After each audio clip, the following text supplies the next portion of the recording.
Work Positive Nation, think with me for a moment about your most impressive hospitality experience ever. What made it so remarkable? Was it the property itself, or was it the people who served you, or an amazing combination of both? My guest on this episode of the Work Positive Podcast is a highly accomplished and respected professional in the hospitality industry with a wealth of experience and expertise in hotel management and operations. He's an area general manager with Marriott International and the Ritz-Carlton Hotel Company with over 30 years of experience in the hospitality industry. He currently serves as the area general manager for Grand Lakes Orlando, which includes the Ritz-Carlton Orlando Grand Lakes, the Ritz-Carlton Residences Orlando Grand Lakes, and the JW Marriott Orlando Grand Lakes. He's known for his expertise in hotel operations and management, as well as his exceptional leadership skills. He believes that the properties he manages are special, but it's the people who work from a positive culture that make the places truly exceptional. Listen up to this episode of the Work Positive Podcast and learn how you can build a positive work culture in the hospitality industry. Welcome to the Work Positive Podcast with your host, executive coach, and culture architect, Dr. Joey Faucette. Discover strategies and tactics that work positive as Dr. Joey talks with industry leaders who create a positive work culture that attracts top talent and reduces team turnover. Discover how you can create a work-positive culture that increases productivity and profits. Here's your host, Dr. Joey. Work Positive Nation, help me welcome to this episode of the Work Positive Podcast, John McGavin. John, welcome to Work Positive. Good morning. Glad to be here. Oh, so delighted to have you here. So, man, what an impressive background in a very demanding industry, or what many of us consider to be a very demanding industry. How did you get into the hospitality industry, John? You know, when I was in high school, I worked in restaurants and a hotel where I lived, and I went off to college and thought I was going to work in banking and finance, and I just stayed working in restaurants and bartending and delivering pizzas. And I just got the bug. And I think it's one of those things that, you know, in life, you find things that you're drawn to and you're good at. And I just felt that it was, you know, the right thing for me. And I also worked with people that encouraged me to get into the business and to see the rewards that are potentially there if you get in and you take it serious and, you know, you're willing to put in the effort. And, you know, I think there's many careers out there that are demanding. And, you know, my job is to create experiences and memories for people. And, you know, to me, that's a pretty tall task. Some people are medical professionals, or they sell insurance, or they sell a good, or they sell a widget or a good or something like that. But I'm selling memories and experiences. And so, you know, as long as I don't lose sight of the fact that that's my major role, and then I'll be in a good spot. Now, was this in Savannah, Georgia, where you got into the hospitality industry?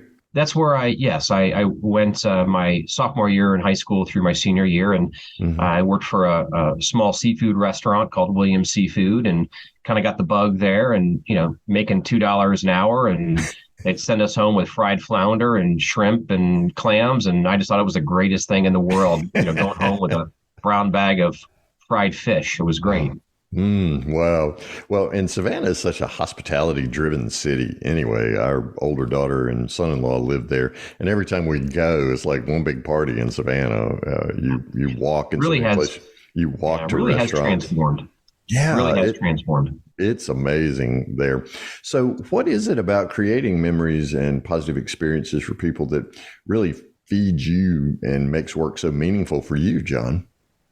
Well, it's a pretty deep question. You know, I can't say it's necessarily just John. I think it's the brand and the brands that I work for and with for many years. And it's really been something that's been ingrained in me, that, you know, you've got your purpose and your function, and whether it's in life or in your career, and, you know, continue to make sure you create that distinction with your people as well as myself, that, you know, our purpose is one thing, and that's to create memories and experiences. Our function, I might happen to be a general manager. I might happen to be a front desk agent. I might happen to be a restaurant server.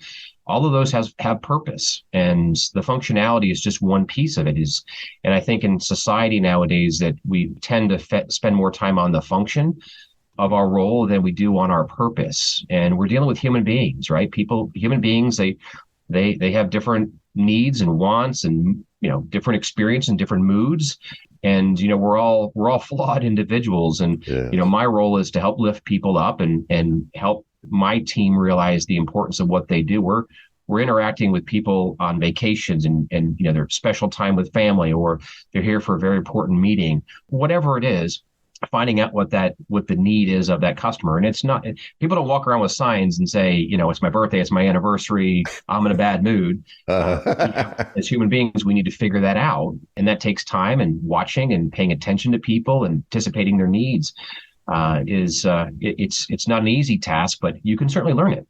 Oh, yeah. Well, and you obviously lead quite well in a very positive work culture. And I must give a shout out to the brand that you mentioned. In fact, I'll allow you to do that, to talk about the amazing brand that you work with. Well, I've spent most of my career with specifically the Ritz-Carlton brand. Here at Grand Lakes, I do have the good fortune of supporting both the Ritz-Carlton brand and the JW Marriott brand, which is a little bit of a newer brand. But, in the light of the Ritz-Carlton brand, which has been around since the Ritz in Paris in 1889. So both are very special brands. Both have, they're not meant to be the same. They're meant to be different, kind of like fraternal twins. We have the same parent, but they have to look and act different. Yeah. So who was someone that influenced you early on, John, in your hospitality career? That caused you to say, man, I want to be a leader of a positive work culture like that person? There's been a lot of people that have helped me through my career. And, I think about that, that board of directors that you surround yourself with, and they come and go in your life at different times. And, I would say one of the most influential individuals was a gentleman named Steven Schaefer, who was our executive chef and food and beverage director back when we opened the Ritz-Carlton Amelia Island back in 1991. Wow. And he was just one of those gentlemen, let me make mistakes, put me in challenging positions, promote me to a position I probably shouldn't have been promoted to. So he was really early on. I would say even before that, the gentleman that hired me into the company, ironically went to the same college I went to, was in the same fraternity I was in. Wow. And it was more of that connection that drew me into wanting to work for this gentleman. And navigating through my career, early on, I chased the position.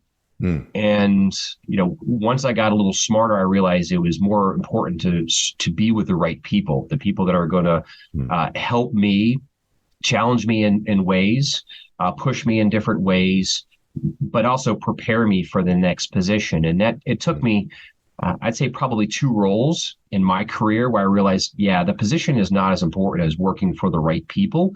And, someone who has a track record of creating great results, has a good reputation as, a boss, if you will. And then someone who has a track record of promoting people to greater responsibility. And I took that early on. I think I was probably about 29, and I'm like, okay, I'm doing something wrong here. I need to pivot here and focus on, what type of position I'm looking for, the people I'm working for, and what is it going to teach me? So if we were to have a conversation with your direct reports, John, right now, what do you hope they'd say about your leadership style in creating a positive work culture? Well, I would hope they would start out with saying that they know that I care about them and I seek their greatest good. I want them to be successful. I also would hope that they would say that the expectations are high and we're not here to be second. We want to be the very best at what we do. And that's one of the reasons why they're motivated to be here. Just being a nice person is not enough. There's got to be a purpose that's created around what we're doing. People can go, and there's 449 hotels in Central Florida. Why would they select Grand Lakes or the Ritz-Carlton or JW Marriott? Why would they do that? There's got to be a purpose. It's either going to be, they've heard good things about the property. They've heard good things about the leaders. There's a track record of promoting people from the organization.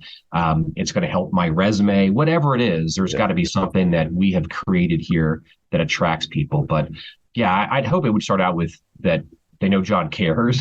about them and I want them to be successful, but it's not going to be without the effort that needs to be put into getting them to that next level, whatever their aspiration. They may want to be the best massage therapist in the world, right? And that's great with them. Or they may want to be a general manager or a vice president or the CEO of the company. Everyone has different desires in their careers, and you want to be able to satisfy all of those, no matter where they are in the organization. Yeah. So you mentioned attracting persons to your team. And thank you for using the word attracting instead of recruiting, because I have an allergic reaction to the word recruiting. I don't think we recruit people. I think we attract them by the culture that we have within. So let's say it's time for you. You have an opening on your team, and pick a team, any team, and you're seeking to attract top talent.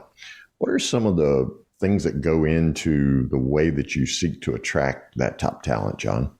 Well, I think a lot of it goes into what we talked about already, that people, there's a network that we have, right, of people that know something about the organization or about the people in the organization. So, I think there's a couple of things that go into attracting people, and it's harder now than it probably has been in my career. Wow. But the way I lean in on it and the way the team and I lean in on it is really focusing on the number one is, what's our reputation? What does it look like, whether it's in social media? What does it look like out there to the rest of the world, right? Mm-hmm. Do we have a reputation of excellence? Do we have, have we created something that others have not been able to create? Because people, the competitive people, the people that are positive, the people that want to do something special are attracted to things where they know there's a commitment to excellence, and that if the standards are going to be higher than maybe other organizations. And I think the other piece is also the reputation internally, right? When you have family members suggesting that, hey, you should go work at Grand Lakes, or you have someone in someone's church saying, hey, I know you're a bartender at this, whatever, you really should go try it. That's a really healthy thing. Yeah. We also have to focus on the employee or the associate experience, right? And so, a lot of time goes into, you're in the recruiting, the selecting, the attracting business, and you post a position on social media or on whatever thing that people are going to necessarily apply. It doesn't mean that we're necessarily going to hire that person, because it really is more of a selection. It's not we don't hire, because it really is about finding the right person for the right position. And a lot of work goes into that. Mm-hmm. But the employee experience is really important. And what do I mean by that? And the things such as when someone applies for a job, how is that experience when we interact with them? Is it quick? Is it efficient? Do we communicate effectively? When they get offered a position, is it a celebration? How do we make people feel versus sending an email saying, hey, sign this this offer letter, whatever it is. Yeah. And then even when they step foot during the interview process onto the property, how do we make them feel? Are people greeting them in the hallway and, good morning, good afternoon, good luck with your interview? But all of that plays into it. And then you take it into the onboarding process, right? The orientation process, and how do you make people feel in a celebration? We have a wall of applause. So the very first day when our new ladies and gentlemen, our associates join us, we have about 40 or 50 of our people stand in front of the meeting room, and we're there applauding the new ladies and gentlemen, our associates that are walking into the meeting space, because it's surprising how simple that is and how meaningful it is to people, that it's meant to be a celebration. And then the selection, then the certification process, once they go through, and that when that leader, if someone finishes orientation, the leader, welcomes them, and how do they make that initial, this is what you're going to be doing the first couple of days. This is who you're going to be with. This is what it's going to look like. This is when you're scheduled. So it's a stressful moment to start a new job, right? Yes. And then even translating after someone's joined the organization and been trained, what's the experience in the employee dining room? What's the experience when they step foot through the employee entrance? Like, we play music in the employee entrance, and really? It's just meant, so it's not meant to be, well, you come in the employee entrance, you go right to the Ritz-Carlton, you come in the employee entrance, you go left to the JW. No, it's meant, and we music, and we do a couple times during the month, we'll do things like, we'll have cupcakes or coffee in the morning or donuts or ice cream, things like that, just a little surprise and delight. But there's so many different, my thought is all of that ties into how people talk about us in the community, how people tell others about us. The biggest advertising, just like if you go and go to a restaurant and you have an amazing experience, you're going to go and you're going to tell your friends. Mm-hmm. Well, the same thing applies to our people. If they come into an organization, they're going to tell their friends, they're going to tell their family members, they're going to tell their colleagues, and then you get that reputation. And that's really hard to get. And that's what you really you have to work just as hard on the employee experience as you do on the guest experience. Oh, no, that's a mic drop statement there, because so many of us think that it's all about the guest experience or customer or client experience, right? But you take uber care of your associates. I suspect because you take uber care of them, your turnover rate is very, very low. Well, I will say that the COVID and the pandemic caused a lot of chaos in our industry. Sure it did. Like many businesses, we closed our doors for several months. Had to. Pre-COVID, our turnover was about 9%, and in our industry, where the averages can be as much as 75%, even higher. That's incredible. 2022, 2021, it was extremely high. It was closer to 50%. Sure. And it was really the focus. We were, if someone walked in the door, we would hire them. And we got out of the mindset of you got to have the right person fits in the right position. And so we had to take a step back. 2021, 2022, we went back to sub 20s. We're about 18% turnover. And so far year to date for 2023, we're about 12% in turnover. So not good enough in my mind, but certainly trending in the right direction. And yeah, the pandemic didn't do us much good as far as we kind of lost our way there for a little bit. So you go back to the principles that work. And so we've righted the ship, if you will. Absolutely. So what is a good turnover rate in your mind? I beg your pardon? What is a good turnover rate in your mind? I think right around that, 10 to 12% is probably going to be the right amount, because people are going to leave. We have, young ladies and gentlemen that are in college and they're joining us to work their way through college or changing careers, or people, families move. People are transient in this business, and they might have a significant other that works in the business and gets promoted, and they're going to move to wherever else it is. So there's always going to be turnover, but that 10 to low teens is about the right number, in my opinion. Mm-hmm. Mm-hmm. John McGavin is my guest on this episode of the Work Positive Podcast. We can go to grandlakes.com to learn more, John. Correct. Yes, sir. Okay. All right. And Grand is spelled with an E, Work Positive Nation. So that's grandlakes.com. Because you had me at ice cream when you said that your associates get ice cream. So I want to know where to sign up. How do I come work for you, John McGavin? That would be an amazing thing. So obviously you understand this balance, this healthy balance between caring for your guests and caring for your associates. How do you measure how well you're doing on the associate side in creating a positive work culture, John? Well, I think there's several ways of doing that. One way, quite frankly, I just came from a meeting before joining you with our housekeeping team at the Ritz-Carlton, and we do what we call road shows. And so we meet with the teams a couple times a year, and we do something simple like a start, stop, continue exercise with them, and boil down to we share their feedback from last meetings, how we've done as far as the feedback, and then we get their feedback again on what are we doing well, what are we not doing well, and what do we need potentially to continue doing. That's more of one-on-one.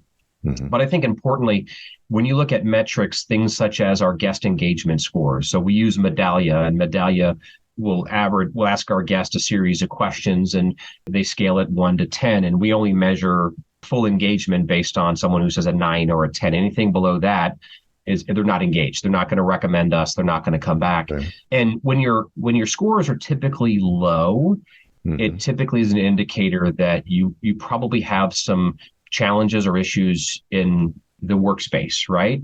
I don't want to make this overly simplified, but if you have happy ladies and gentlemen, you have happy guests. Yes. And I know I'm oversimplifying that. And then we also we do an annual engagement survey each year per department, and we ask a series, about 55 questions, and engages things such as your overall satisfaction. How do you feel about your leadership? Do they communicate? Do you feel there's opportunities to grow? Is there integrity in the organization? How do you feel about things like pay? And we spend the year working on those action items, each department getting feedback. So I think it's a series of things. I think there's a one-on-one conversation that you have to get in front of your people, and you've got to hear the good, the bad, and the ugly, just like we do with our customers. Your engagement scores, your guest scores are going to be a reflection of the environment you have in the organization. And then, of course, one time a year, we do a survey, and we talk about it all the time. We put the scores up in each department, and we spend time, and I spend personal time with these division heads and departments and our ladies and gentlemen associates on those action plans, making sure they're meaningful, right? It can't be can't be something like, well, I'm going to raise everyone's pay rate and you're going to be happy. That usually lasts about a day, and then it's on to or buying equipment. Right. Those are expectations. People aren't going to be fully engaged or love where they work because you buy the equipment that they should have, quite frankly, anyway. It really revolves around processes or systems or how people are being treated or communication. People don't go to work to do a bad job, right? People don't get up in the morning and say, I'm going to go to work and do a really bad job. Usually we as leaders, we're the ones who get in your way. Either we do something to frustrate them or make them mad or discourage them, or we say something that they don't appreciate. So we have to sometimes look ourselves in the mirror and say, what did I do? And I know there's a psychology that you're not going to have your entire workforce 100% just knocking down walls for your organization. Sure. You need to know who those people are and make sure that you work with them, but you need to work with others that might not be in that spot. So what are some of the challenges among your associates that these surveys reveal? And there may be some patterns among those challenges that you could comment on? Well, I think there's a couple things. Things have evolved. Things such as scheduling or work processes, or I'll give you an example. One of them. So, for example, the housekeeping department, which is a pretty important organization within our property. Yeah. How we were getting linen and terry up to our ladies and gentlemen on the floors. We received some feedback last year on it was a little bit inefficient. The ladies and gentlemen had to go hunt for it during the day. Well, that's just very inefficient. And so it shouldn't have taken us a survey to figure that out, but that came out, that was fleshed out during one of our meetings where there's like, I'm spending 30 minutes a day just running around looking for linen and terry. So we went back and changed the process, put things in place to make sure that someone was delivering it to their floors. So all they had to do was go to the linen closet and grab what they needed and go to the room versus running down 2 or 3 floors to try to find a king sheet or a pillowcase or a bath mat. So that's the type of feedback you get out of these. And it could be that, or it could be as simple as the stove's not working, right? And it's like, oh, I didn't know that. Well, my gosh, let's get that fixed. I love what you said earlier about the things that we should be doing anyway are the things that get revealed here. So those tangible items are pretty upfront. But John, I hear you talking about the intangibles that keep people coming back to work and doing an excellent job every single day. What are some of those intangibles that you find yourself really focusing in on that create a positive work culture? Yeah, well, I think first of all, as a leader, we, number one, we have to be seen. We have to spend time with our people. We have to communicate with them. We need to know their names. We need to know a little bit about them. Spend time with them. Don't just walk by and say good morning and keep on walking. Spend a little bit of time with them. And, if you know some things are going on in their lives, ask them about it. You need to communicate, right? You need to communicate what's going on. Every day I do a message in what's called our commitment to quality that we do every single day. And this gets shared with all of our ladies and gentlemen and associates. We do one for Ritz-Carlton. We do a different version for the JW Marriott. I do a message every single day on something that's on my mind and something I think the team needs to work on. I also think the time that, that your people know what's important to you, right? And so I spend a tremendous amount of time focusing on things like our employee dining room. How do we improve our employee dining room? How do we make it more engaging for people? Are people happy? We just had someone here the other day doing a survey, giving out cookies, asking our team, what do they thought about the food? Is it, and we find out things like the microwaves aren't fast enough. I mean, you find out simple things like that, but if you're not there asking the questions, yes, you're not going to find out the answers. And we celebrate, right? And we do a lot of recognition, never enough. I make it a habit of writing 2 first-class cards a day, which if I get an email or I find something on one of our guest comments that someone did something special, I'll write a first-class card and share it with them. We do a lot of celebrations on a quarterly basis between 2 hotels. We do things like lightning strikes. If someone's name, if we see in an audit that we do and someone does something really, really well, we'll celebrate them with things like lightning strikes. It could be a $100 lightning strike, say, hey, thank you. And that's really reinforcing the behaviors that we want to see out of people. We do things, galas, we do leadership outings, we do Christmas and holiday events where the ladies and gentlemen associates bring their kids and family in, and we've got Santa Claus and bounce houses, and the fire department shows up and the kids can play in the fire engine and all of those things. And it's funny, we actually just celebrated one of our young ladies who's a manager at the JW Marriott, one of our restaurants. She came here with her dad, who used to work at our pool operation at the JW Marriott. She used to come to the Christmas events 15, 16 years ago when she was, 7, 8 years old. And now she's worked with us for a little over a year, and now she's being promoted to another one of our properties. So it's really neat to see that kind of that circle of life of, we knew them when they were 8 years old, and now they work with us and they're being promoted to their first big time job. Wow, that's incredible. And that's a culture that creates a legacy because it's extending beyond the direct employee. When you want your daughter to come to work for the same company you do, say in the South, that's tall cotton, right? It's pretty impactful if you know that family members are recommending other family members to come and work there. Because that little girl watched Daddy work as she grew up in that company, and she heard what he said and his attitude Absolutely. And moods and things like that. That's an incredible story. John McGavin is the area general manager for Grand Lakes. We can go to grandlakes.com, and that's an Orlando property, and you've got the Ritz-Carlton as well as the JW Marriott property there in the Orlando area. And you can reach out to him through, again, Grand Lakes. That's Grand with an E, lakes.com. John, Work Positive Nation always wants to know from my guest one thing. So, John McGavin, what's your one thing you would recommend to Work Positive Nation to start doing today to create a positive work culture right where they are? Well, the one thing is tough. I think the one thing that I've learned in my career is the people you surround yourself with. I'm not the smartest person in the hotel, but I certainly have the realization that if I build the strongest team, if I go in and attract and find the very best talent, and I have a strategic approach to it, the organization is going to be successful. I know that's a big task, and not everyone's going to be at a level where they're surrounding themselves with key executives. But to me, that's really important. And it doesn't have to be necessarily, the senior leader. It could be at a department level, right? And you could be leading 6 or 7 people, but the people you surround yourself with are typically going to be the ones who make you successful or not. And I've learned through the years that I physically don't have the ability of going and micromanaging every area of the hotel.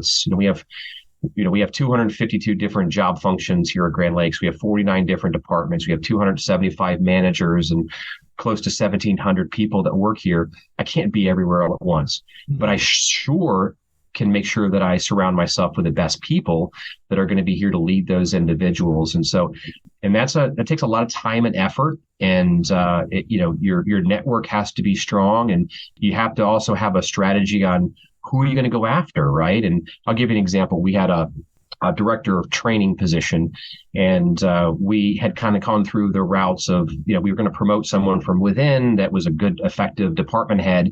And like, well, wait a minute, we really are trying to change this dynamic about the resort. And so we flipped that on its head. We went kind of a little bit different than we would have been advised from the above property team.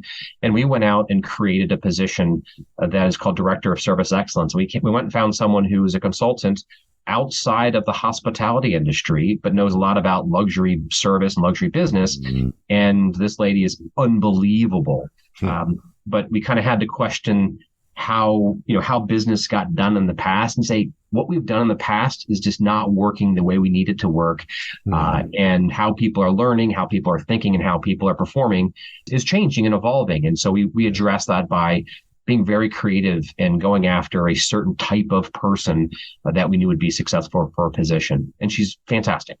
That's amazing. You remind me of my favorite business philosopher, Jim Rohn, who always said you're the average of the 5 persons with whom you spend the most time. So what you've done there is created a culture that means you're everywhere without being everywhere, right? Because the network of positive people creating that work culture there at the Grand Lakes Resort is absolutely amazing. And John McGavin, you're amazing. You're one of those rare individuals who is humble, absolutely brilliant, and empathetic and compassionate. And I just want to celebrate you today, John McGavin. Thank you for the impact you're having on so many people's lives and their families, for the families that you support, and for the guests that come in as families and business professionals, and the way that you support them with such an amazing, memorable experience. Thank you for who you are and for sharing with Work Positive Nation today. Thank you. Very kind.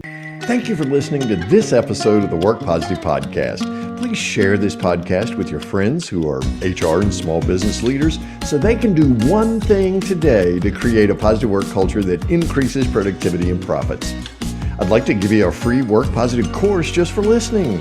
It's called Something to Talk About, and it's transformed the work conversations of so many people all over the world. Get your free copy when you go to workpositive.today/something to talk about, and you can start transforming your conversations today. Remember, it pays to work positive.